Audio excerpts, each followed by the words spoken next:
सोनिया गांधी ने यह संदेश दे दिया है कि लोकसभा चुनाव 2024 में कांग्रेस की ओर से और इंडिया गठबंधन की ओर से प्रधानमंत्री पद का चेहरा कौन होगा। आज बात करते हैं इंडिया गठबंधन की। 5 राज्यों के विधानसभा के चुनाव संपन्न हो गए। अब जनता के फैसले को सुनाने की बारी है। 3 दिसंबर की वो तारीख होगी जो जनता का फैसला होगा वो सबके सामने होगा और जो जनता का फैसला है वो सबको मानना भी होगा। काफी दिन पहले, कुछ महीने पहले इंडिया गठबंधन को लेकर खूब हो हल्ला हंगामा हुआ। बहुत शोर शराबे के साथ इंडिया गठबंधन की नींव डाली गई, जिसमें देश के कई विपक्षी दल शामिल हुए। जाहिर तौर पर इसमें सबसे बड़ी पार्टी के तौर पर देश की प्रमुख विपक्षी पार्टी कांग्रेस शामिल थी। लेकिन उसके बाद फिर आरोप प्रत्यारोप का सिलसिला तेज हुआ। इंडिया गठबंधन के सूत्रधार नीतीश कुमार, बिहार के मुखिया, उन्होंने कांग्रेस पार्टी पर आरोप लगा दिया कि कांग्रेस पार्टी 5 राज्यों के विधानसभा चुनाव में व्यस्त है, लिहाजा इंडिया गठबंधन में जिस तरीके से काम होना चाहिए था वो काम नहीं हो पा रहा है। नीतीश कुमार का आरोप एक हद तक सही भी था। निश्चित तौर पर कांग्रेस पार्टी ने जिन 5 राज्यों में विधानसभा के चुनाव है उनको अपनी प्रतिष्ठा का सवाल बनाया और कांग्रेस पार्टी बड़ी मजबूती से लड़ती हुई नजर आई। मजबूती से लड़ना जरूरी भी था, क्योंकि लोकसभा चुनाव से पहले कांग्रेस पार्टी का माहौल बनाने के लिए या इंडिया गठबंधन का या कह लें कि पूरे विपक्ष का माहौल बनाने के लिए काफी जरूरत थी इन 5 राज्यों में शानदार प्रदर्शन की। एग्जिट पोल आपके सामने आ चुके हैं और एग्जिट पोल और एग्जैक्ट पोल, इन दोनों के फासले को हम समझते हैं। 3 दिसंबर को जो नतीजे आएंगे वो सही होंगे। लेकिन अब कांग्रेस पार्टी इंडिया गठबंधन के पीछे जी जान से जुट गई है।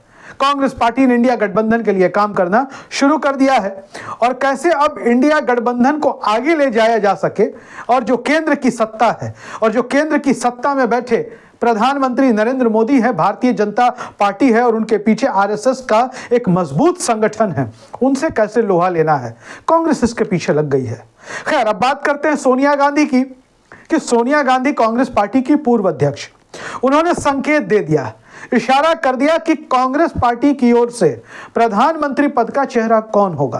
कांग्रेस पार्टी की ओर से बड़ी भूमिका में कौन से नेता होंगे। आप राहुल गांधी के बारे में अगर सोच रहे हैं तो आप गलत सोच रहे हैं। दरअसल आपको बताते हैं, कांग्रेस पार्टी के राष्ट्रीय अध्यक्ष मल्लिकार्जुन खड़गे के सम्मान में एक पुस्तक लिखी गई। उस किताब के विमोचन समारोह में सोनिया गांधी भी मौजूद थी। सोनिया गांधी ने मल्लिकार्जुन खड़गे पर लिखी गई किताब के विमोचन समारोह को संबोधित किया। सोनिया गांधी ने यहाँ कुछ बातें कही और उन बातों से बहुत सारे इशारे और संकेत जो है साफ साफ झलकने लगे हैं। यूं भी राजनीति में संकेतों की भाषा चलती है, राजनीति में इशारों का अपना महत्व हो जाता है और बहुत सारी बातें इशारों में कह दी जाती है। सोनिया गांधी इस देश की बड़ी नेता हैं। सोनिया गांधी के नेतृत्व में कांग्रेस पार्टी ने 2 बार लोकसभा का चुनाव जीता है। 2004 में और 2009 में शानदार जीत कांग्रेस की हुई है।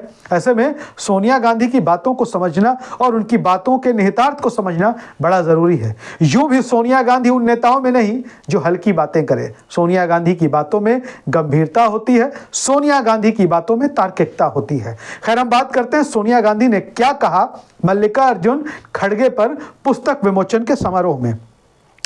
सोनिया गांधी ने कहा कि भारत की आत्मा की ऐतिहासिक लड़ाई चल रही है और इस ऐतिहासिक आत्मा की लड़ाई के लिए जो सबसे उपयुक्त व्यक्ति हैं वो मल्लिकार्जुन खड़गे हैं।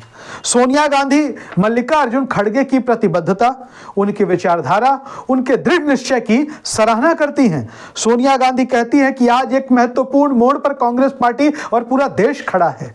एक ऐतिहासिक मोड़ पर पूरा देश खड़ा है और उस ऐतिहासिक मोड़ पर कांग्रेस पार्टी का नेतृत्व मल्लिकार्जुन खड़गे कर रहे हैं। सोनिया गांधी ने मल्लिकार्जुन खड़गे को तीक्ष्ण बुद्धि, अटूट दयालुता और दृढ़ साहस का धनी व्यक्ति बताया। सोनिया गांधी ने कहा कि मल्लिकार्जुन खड़गे मजबूत संगठनात्मक नेता है और इसके साथ सोनिया गांधी ने जो बड़ी बात कही, सोनिया गांधी ने कहा कि कांग्रेस पार्टी का और मेरा व्यक्तिगत रूप से मल्लिकार्जुन खड़गे को पूरा समर्थन है। अब इस बात से साफ हो जाता है कि कांग्रेस पार्टी आगे किस ओर देख रही है। वैसे तो देश के कई नेताओं का नाम प्रधानमंत्री पद की उम्मीदवारी पर चल रहा है। भारतीय जनता पार्टी तंज कसती और कहती कि इस देश में प्रधानमंत्री पद की कोई वैकेंसी नहीं है, इसलिए विपक्ष जो है ख्वाब देखना बंद करे। लेकिन विपक्ष ना तो ख्वाब देखना बंद कर सकता है, ना तो चुनाव लड़ना बंद कर सकता है। और यह कहना कि प्रधानमंत्री पद का कोई ख्वाब न देखे एक गैर लोकतांत्रिक भाषा है। लोकतंत्र में हर किसी को चुनाव लड़ने का हक है और चुनाव जीतने के सपने देखने का भी हक है, लेकिन चुनाव जीतने के देखने के सपनों के साथ साथ चुनाव जीतने की दिशा में काम करना भी जरूरी है और कांग्रेस पार्टी वो काम करती हुई नजर आ रही है। सोनिया गांधी ने साफ कर दिया। अब समझिए कि सोनिया गांधी ने मल्लिकार्जुन खड़गे का नाम क्यों उछाला। दरअसल ये सोनिया गांधी का मास्टर स्ट्रोक है। मल्लिकार्जुन खड़गे के पृष्ठभूमि के बारे में आपको जरूर जानना चाहिए। आप जानते हैं कि मल्लिकार्जुन खड़गे कांग्रेस पार्टी के नेता हैं, विपक्ष के नेता रहे हैं। मल्लिकार्जुन खड़गे केंद्र सरकार में मंत्री रहे हैं, कांग्रेस पार्टी में तमाम पदों पर रहे हैं, कई बार सांसद रहे हैं, लोकसभा में भी रहे हैं, राज्यसभा में भी रहे हैं, विधायक भी रहे हैं। मतलब मल्लिकार्जुन खड़गे का जो पृष्ठभूमि है, जो उनका सियासी अनुभव है, वो नीचे से लेकर ऊपर तक का है। लेकिन उन सबसे बड़ी बात जो आपको मल्लिकार्जुन खड़गे के पक्ष में जाती है कि वो अनुसूचित जाति यानी कि दलित समुदाय से आते हैं। मल्लिकार्जुन खड़गे दक्षिण भारत के सबसे बड़े सियासी तौर पर महत्वपूर्ण राज्य कर्नाटक से आते हैं और मल्लिकार्जुन खड़गे का जो सबसे बड़ा राजनीतिक कद है वो कांग्रेस पार्टी का राष्ट्रीय अध्यक्ष होना है। लेकिन दलित समुदाय से आना, अब समझिए कि इंडिया गठबंधन में अलग अलग विचारधारा के कई सारे ऐसे दल हैं जिनका कांग्रेस पार्टी के साथ विभिन्न मुद्दों पर मतभेद रहा है। ऐसे में बहुत सारे समय में बहुत बात ऐसी आती है जो कांग्रेस पार्टी के खिलाफ जाती है इंडिया गठबंधन के भीतर। और जब नाम मल्लिकार्जुन खड़गे का आएगा देश के सबसे बड़े पद के लिए, तो कोई भी दल उनका विरोध नहीं कर सकेगा, क्योंकि मल्लिकार्जुन खड़गे का विरोध सीधे सीधे दलित समुदाय के एक व्यक्ति का प्रधानमंत्री पद की उम्मीदवारी पर विरोध माना जाएगा और कोई भी दल यह रिस्क नहीं लेना चाहेगा। फिर आप समझिए कि अगर मल्लिकार्जुन खड़गे को इंडिया गठबंधन आगे करती है और प्रधानमंत्री पद का उम्मीदवार बनाती है तो भारतीय जनता पार्टी सीधे सीधे अटैक करने से बचेगी। देश के प्रधानमंत्री नरेंद्र मोदी बड़ी आक्रामक भाषा का इस्तेमाल करते हैं अपने चुनावी विरोधियों के लिए। अपने विरोधियों पर खूब हमले बोलते हैं नरेंद्र मोदी। लेकिन जब एक दलित चेहरा मल्लिकार्जुन खड़गे का सामने आएगा तो नरेंद्र मोदी भी उन पर हमला करने से बचेंगे, प्रत्यक्ष तौर पर हमला नहीं कर पाएंगे। मल्लिकार्जुन खड़गे का जो राजनीतिक जीवन रहा है बहुत साफ सुथरा रहा है। खड़गे के खिलाफ बोलना सबको भारी पड़ सकता है। और दूसरी बात, कांग्रेस पार्टी के पक्ष में बार बार देश में एक बात चलती है कि इस देश में दलितों की इतनी बड़ी आबादी है लेकिन कभी भी कोई दलित प्रधानमंत्री नहीं बन सका। एक दौर में बाबू जगजीवन राम का नाम चला करता था जो कभी कांग्रेस पार्टी में थे, फिर जनता पार्टी के भी साथ हो लिए, लेकिन वह प्रधानमंत्री नहीं बन पाए। क्या मल्लिकार्जुन खड़गे देश के अगले प्रधानमंत्री बन सकते हैं? अगर मल्लिकार्जुन खड़गे को कांग्रेस पार्टी या इंडिया गठबंधन आगे करता है तो मल्लिकार्जुन खड़गे ना सिर्फ बीजेपी या दूसरे दलों के समक्ष मजबूत चुनौती पेश कर सकेंगे बल्कि खड़गे के खिलाफ कोई बोल नहीं सकेगा। डायरेक्ट सीधे प्रत्यक्ष तौर पर मल्लिकार्जुन खड़गे पर वार करने पर भारतीय जनता पार्टी भी हिचकेगी। और इसके अलावा जो देश का बड़ा दलित तबका है, दलित समुदाय कम से कम एकजुट होकर कांग्रेस पार्टी या इंडिया गठबंधन के पक्ष में मतदान कर सकता है।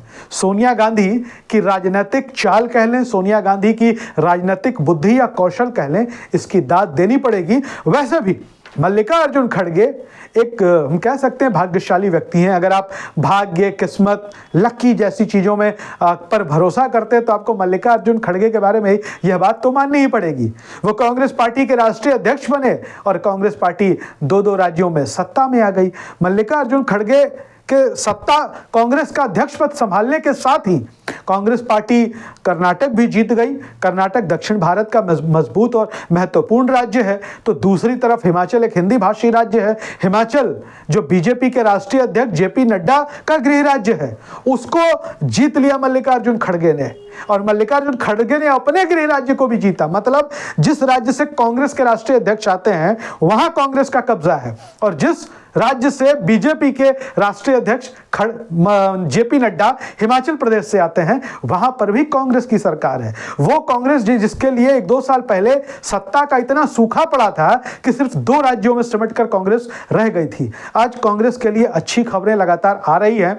एग्जिट पोल भी आपके सामने आ गया होगा और आप समझ सकते हैं कि कांग्रेस पार्टी अब आगे बढ़ रही है। और मल्लिकार्जुन खड़गे एक तरीके से भाग्यशाली व्यक्ति हैं, कांग्रेस पार्टी के लिए तो है ही।